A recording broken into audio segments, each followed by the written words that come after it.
요즘 뉴스들을 보면 너무나 참 답답한 뉴스들이 많지요. 나라가 이념적으로 또 정치적으로 양분되어 있는데 윤 대통령이 정치를 망치는 바람에 윤 대통령과의 국힘당의 세력이 많이 쪼그라든 것 같습니다. 최근 여러 여론조사에 따르면 이른바 콘크리트층이라고 하는 각 당의 강력 지지층, 그것들을 제외한 중도층 지지율에서도 민주와 국힘이 3대1 정도 된다고 합니다. 아마 이대로 간다면 정말 국힘당은 괴멸하지 않을까, 그런 위기감까지 느껴집니다. 윤 대통령과 국힘당은 빨리 대통령과 관련된 여러 가지 혐의에 대해서 일반 국민들이 받아들일 수 있는 그런 합리적인 답변, 그리고 그런 태도들을 내놓아야 할 것입니다. 지난 대선 때 부울경 지역뿐 아니라 보수 기독교인들도 윤 대통령을 지지했었죠.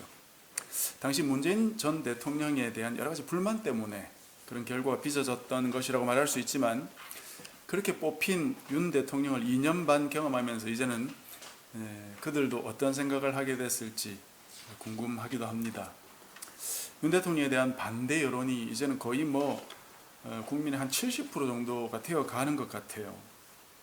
초반에 윤 대통령을 지지하고 뽑았던 세력들도 돌아선 지 오래된 것 같습니다. 아직까지 윤 대통령을 호위하고 있는 세력들은 국힘당 소속 의원들과 국무위원들, 그리고 검찰밖에 없는 것 같습니다.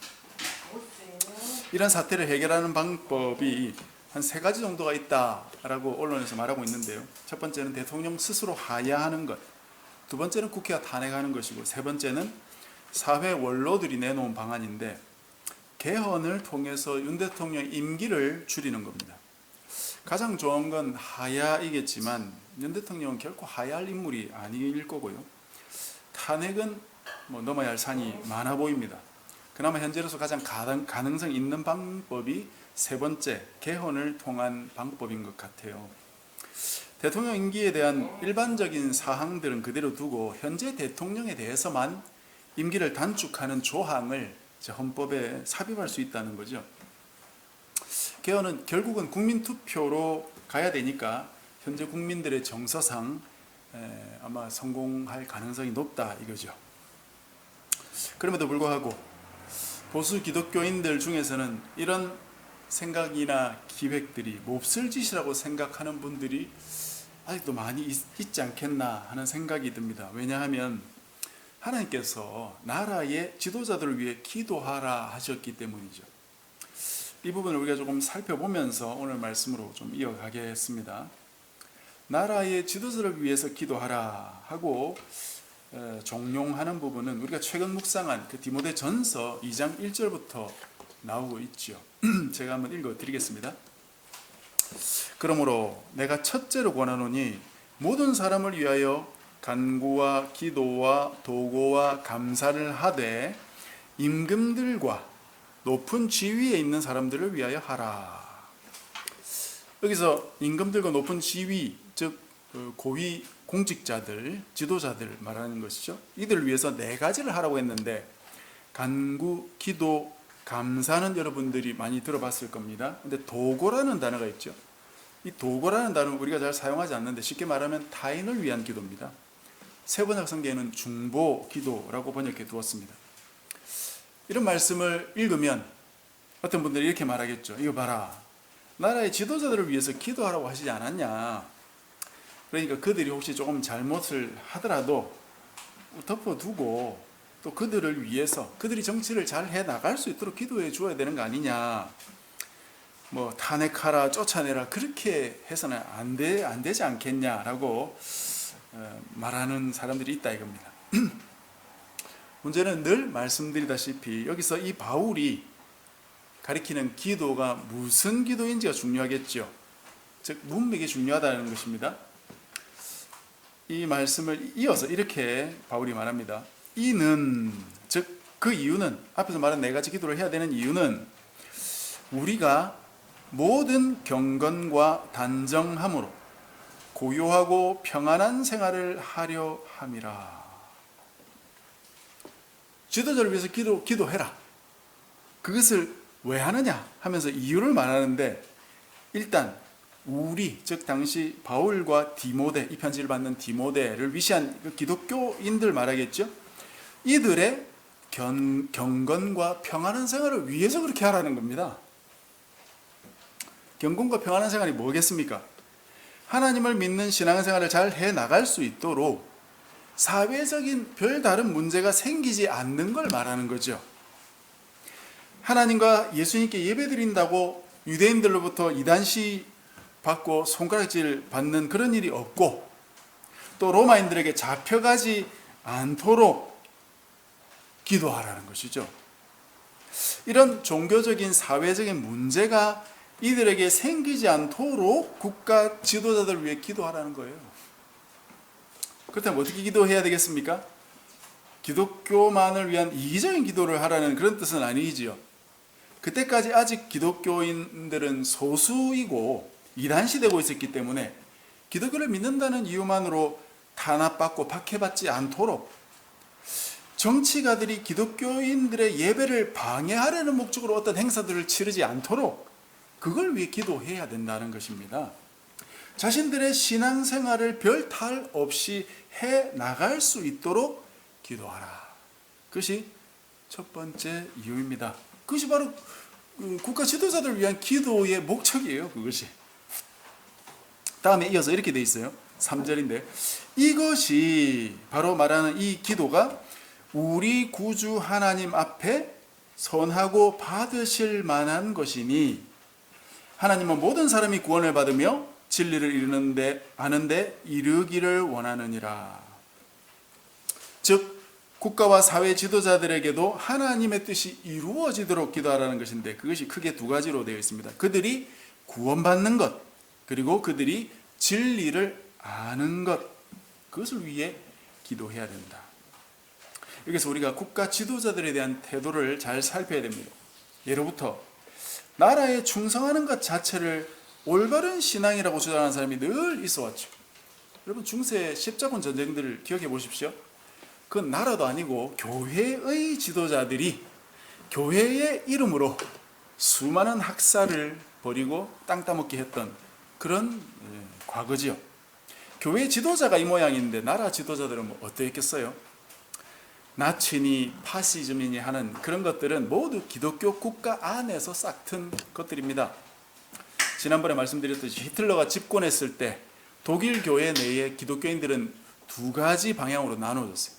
그를 지지하는 세력이 있었고, 그를 반대해서 암살하려고까지 하는 그런 세력들이 있었거든요.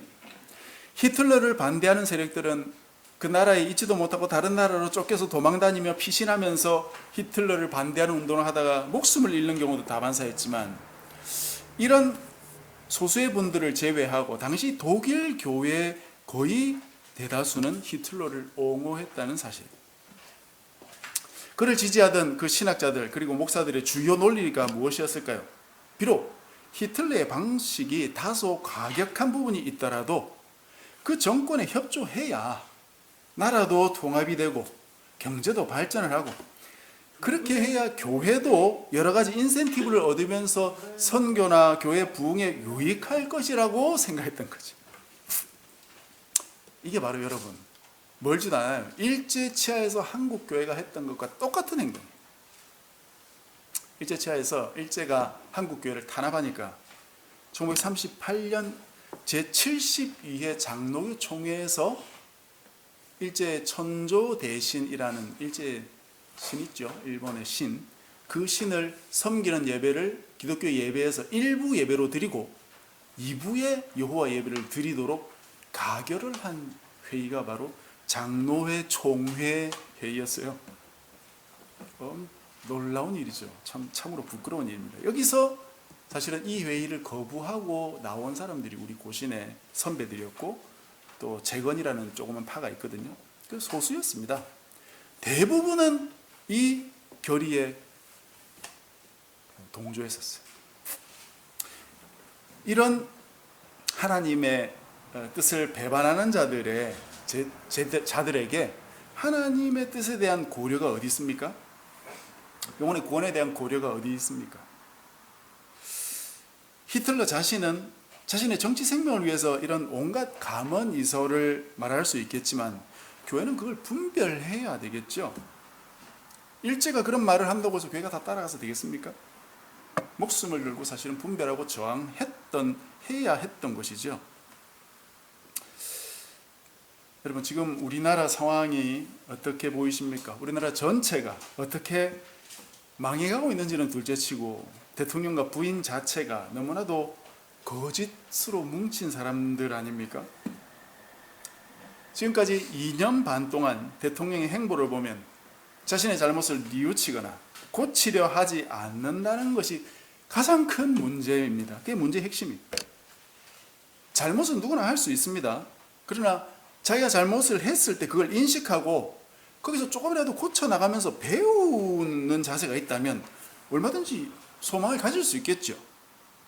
그러나 지금 윤 대통령은 안타깝게도 이 능력이 조금 더 없어 보입니다. 오히려 검사 시절 자기가 가지고 있었던 그 습성, 그걸 그대로 가지고 자신 외에 또는 자기 편 외에 다른 사람들, 다른 국민들은 전부 죄인으로 보려고 하고요. 정의를 외치고 있는 국민들의 소리를 강제로 틀어막고 끌어내고 자신은 아무런 잘못도 없다는 듯이 임기를 끝까지 마쳐보겠다, 그런 기자회견을 하지 않았습니까? 이런 상황 속에서 하나님 백성들이 어떤 자세를 가지고 어떤 태도를 고수해야 되겠습니까? 오늘 우리가 읽은 본문을 가지고 조금 더 이 문제를 생각해 보려고 하는데요. 오늘 읽은 본문은 지난주 우리가 살펴봤던 그 25절 부분부터 함께 읽었는데, 25절은 한마디로 랍사게 자신이 하나님의 뜻을 받들어 예루살렘을 멸하러 왔다는 내용이었죠. 얼핏 보면 랍사게가 정말 하나님의 사자로 와서 하나님의 뜻을 이루는 것 같습니다. 그러나 그에 이어지는 연설을 들어보면 그가 자신의 정치를 위해서 하나님을 완벽히 이용하고 있다는 것을 대번에 알 수 있습니다.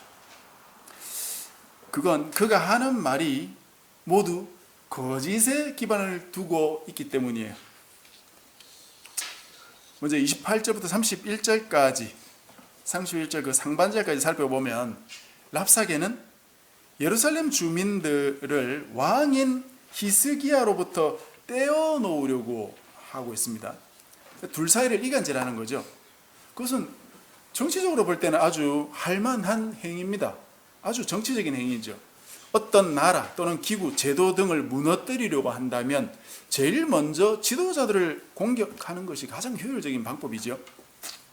사람들은 나라와 왕을 쉽게 동일시하고 교회와 목사도 쉽게 동일시합니다. 왕이나 목사 또는 지도자가 사라지면 그 나라와 교회가 위태로워지는 건 맞습니다. 그러나 보시다시피 우리나라가 오랜 세월 동안 나라의 국권을 잃어버려도 그 후에 다시 찾았고요. 그들을 통해 수많은 교회 지도자들이 죽임을 당해도 역시 교회도 사라지지 않았습니다. 랍사게는 예루살렘 주민들에게 히스기야에게 속지 말라라는 말로 지도자와 그 주민들을 이간질하고 있지만, 사실은 랍사게가 거짓말로 그들의 항복을 유도하기 위해서 이런 정치 연설을 하는 것에 불과한 것이죠. 그것이 그 아래에 더욱 자세히 드러납니다. 31절 하반절부터 32절 중간쯤까지 보면은 랍사게는 예루살렘 주민들이 자기에게 항복하면 평안과 행복과 형통이 올 것처럼 말하고 있죠. 자기 포도와 무화과 그리고 자기 우물의 물을 마시라고 했고, 그가 이들을 다른 지방으로 이주를 시킬 건데 거기는 곡식도 나고 포도도 잘 나고 올리브, 꿀, 야자, 열매 이런 것도 있는 곳이라고 대대적인 선전을 하고 있습니다. 좋습니다. 그런 먹을 것들이 풍부한 곳으로 갈 수 있다는 것은 사실입니다. 그러나 거기 간다고 그걸 이들이 마음대로 자기 땅인 것처럼 따먹고 살 수 있었겠습니까? 지난번에 말씀드렸듯이 이들이 끌려가면 지금 상황보다 만 배나 더 노예처럼 굴종을 당하게 되는 것입니다. 아수르 왕은 패전한 백성들의 가죽을 잘 벗겨가지고 그것을 아주 잘게 잘라서 왕궁의 벽들에 널어 놓았다고 합니다. 그러니 랍사게의 이 말은 완전히 정치적인 거짓말인 것이에요. 이런 거짓말 통해서 지금 랍사게는 예루살렘의 항복을 유도하고 있는 것입니다. 그 뒤에 32절 하반절부터 35절까지 이 내용은 아주 무시무시한 하나님을 향한 반역인데요. 한마디로 말하면 랍사게의 하나님은 없다, 그렇게 말하는 거예요. 민족의 신들 중에 아수리 왕의 손에서 그 땅을 건진 신이 어디 있냐? 하맛과 아르밧과 스발와임과 헤나 아와의 신들이 어디 있냐? 누가 그들의 땅을 내 손에서 건졌냐? 여호와도 예루살렘을 내 손에서 건질 수 없다, 그렇게 말한 거예요. 한마디로 신성모독이죠. 조금 전에 하나님께서 자기를 보내셔서 여기 왔다 그래 놓고는 잠시 후에 그 하나님을 자기 발로 밟아버리는 랍사게예요. 그러니까 자신이 거짓말을 섞어 사고 있다는 것을 자인하는 행위입니다. 처음부터 끝까지 거짓말과 사실을 섞어내는 그런 것이 이 정부하고 아주 비슷하죠. 이런 랍사게에 대해서 하나님의 백성들은 어떤 태도를 가져야 하겠냐 이 말입니다. 비록 예루살렘 백성을 심판하는 것이긴 하지만 랍사게가 분명히 하나님께서 보내신 종인 것 같으니까 랍사게의 말에 따라야 되겠습니까? 히스기야의 말을 듣지 말고 랍사게의 말을 듣고 항복해서 당시 세계 최강 아수르의 식민지가 되고 그들의 포로로 끌려가야 될까요? 이 부분은 지난주 설교 마지막 부분에서도 드렸던 말씀이기도 합니다. 랍사게는 하나님을 오해하고 있었죠. 하나님의 백성이 아니니까 물론 하나님을 제대로 알 기회는 없었을 겁니다. 하나님은 자기 백성을 망하게 하려고 진노와 심판을 쏟아내시는 게 아니다 이거죠. 모든 것이 정치다라는 말이 있습니다. 아마도 그럴 겁니다. 우리가 살고 있는 이 땅 위에 벌어지는 모든 일 중에 정치와 무관한 건 없겠죠. 그렇다고 하나님께서도 어떤 정치적인 목적을 가지고 일하신다고 생각하시면 안 된다는 거예요. 하나님이 어떤 정치적인 목적을 가지고 역사를 돌리신다고 생각하시면 안 된다 이 말이에요. 하나님의 목적은 정치에 있지 않습니다. 전혀 다른 데 있어요. 하나님은 예루살렘과 남유다를 망하게 하고 아수르가 세계 최강국이 되도록 이런 일들을 하시는 게 아닙니다. 지금은 미국이 전 세계 최강국이지만 물론 이렇게 된 것은 하나님의 역사의 결과이기도 하지만 하나님께서 미국을 세계 최강국으로 만들 목적으로 그렇게 하셨다고 생각할 필요는 없다 이 말이에요. 세계 패권은 늘 이동해 왔죠. 지금은 미국이 패권국이라고 말할 수 있지만 언젠가 중국이나 인도 등으로 넘어갈지도 모릅니다. 민주주의도 마찬가지예요. 지금은 전 세계적으로 민주주의가 대세지만 민주주의 자체가 하나님의 뜻이라고 생각하지는 마시기를 바랍니다. 하나님의 뜻은 형태로만 보자면 민주주의보다는 독재에 가까워요. 형태로만 볼 때 그렇다는 것이지 하나님이 독재자라는 뜻은 아닙니다. 하나님의 뜻은 백성들이 토론해서 결정하는 그런 민주주의가 아니다 이 말이에요. 하나님의 뜻은 이미 하나님께서 성경에 명확히 말씀해 두셨죠. 그걸 백성들이 다 같이 순종해 나가는 것이 하나님의 백성이고 그것이 하나님의 뜻입니다. 하나님의 뜻은 정치적인 방식으로 운용되기도 하지만 목적 자체가 정치에 있는 것이 아니다 이 말입니다. 하나님의 뜻이 무엇입니까? 오직 자기 백성이 진리와 거룩을 통해서 온전한 하나님 백성이 되어가는 것입니다. 그것이 하나님의 목적이에요. 거짓된 백성이 아니라 진실한 백성, 이 세상 방식에 물든 세속적인 백성이 아니라 거룩한 백성으로 만들어져 가는 것, 그것이 하나님의 목적입니다. 이 목적을 위해 하나님께서 역사를 이끌어 가시고 사건을 일으키시고 심판을 하시고 한 나라의 흥망성쇠를 일으키는 것이지 우리나라 국가나 우리 경제나 우리 민주주의가 잘 되기 위해 그런 일을 하시는 것이 결코 아니다. 그런 국가를 위해서 기도하십시오. 그러나 그것이 우리나라가 정치, 경제, 문화 등에서 세계 최고가 되어가지고 모든 나라가 부러워하는 나라, 전 세계에서 큰 소리 칠 수 있는 나라, 세계의 중심에서 영향력을 미칠 수 있는 나라가 되도록 그런 기도하면 안 된다 이 말입니다. 하나님의 백성들을 괴롭히지 않는 나라, 즉 하나님의 뜻이 제대로 성취되어야 하고 하나님의 예배가 제대로 이루어질 수 있는 그런 나라, 진정한 복음이 꾸준히 선포되어서 믿는 자가 더욱 성숙해 가고 믿지 않던 이들은 하나님께로 나아올 수 있는 나라, 하나님을 의지하고 옳은 길을 선택하는 백성이 점점 더 많아지는 나라, 그야말로 하나님의 뜻이 이루어져 가는 나라, 그런 나라가 되도록 기도하시라 이 말이에요. 그것이야말로 하나님의 목적이요 하나님의 뜻입니다.